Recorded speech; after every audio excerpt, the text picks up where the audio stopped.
E-portfolio. E-portfolios are a collection of a work in an electronic format that shows evidence of learning over time.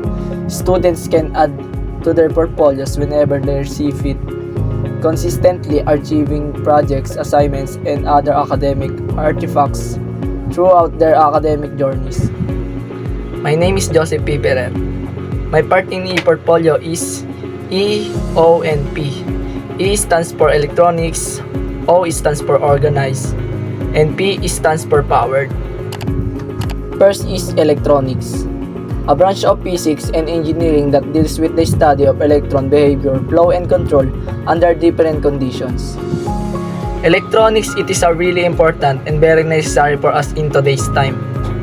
In the storage of our work, soft or hard copy, or every file we do is now operated by devices that are covered by electronics. Powered, the ability to do something or act in a particular way, especially as a faculty or quality. Powered, everyone seems to have power. All of us have their own talent in the way they do things. That's why we should not hope, and we will always do the right things, and we always improve yourself as well. Organize, having one's affairs in order so as to deal with them efficiently. Organize, in doing things, we must be persistent and really organized in all activities. Learn to act, and we must be respected in what we do. The next reporter we present is Jasper Sapiot. My name is Jasper Sapiot, and my part in e-portfolio is RNP. R, resilience, is bouncing back from setbacks. Means being able to face tough times, stay positive, and keep going even when things get hard. It's like bouncing back from setbacks and becoming stronger because of them. So being resilient helps you not just survive challenges but also grow from them. Example, a student received a low grade on math test. Instead of getting discouraged, they ask the teacher for help, study harder, and improve their score on the next test. This shows resilience. Next, T, time bound, means having a specific deadline or time frame. Refers to setting specific deadlines or time frames for completing tasks or achieving goals. It helps individuals or teams stay focused, motivated, and accountable by providing a clear endpoint for their efforts. Effective time-bound goals are realistic and achievable within a designated time frame. Example, a teacher assigns a project and tells the student it must be finished by next Friday. So the project completion is time-bound because it has a clear due date. And the next reporter is Emerson David. My name is Emerson David. My part in e-portfolio is F stands for flow, is to move one direction, especially continuously and easily. Flow, which gives direction to the activities we do in our e-portfolio.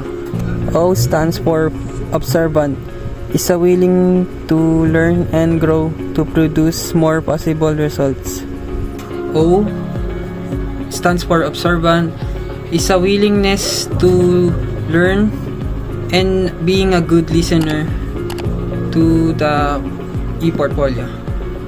And lastly, L stands for learning, means gaining new knowledge or skills through studying, practicing, or experiencing things.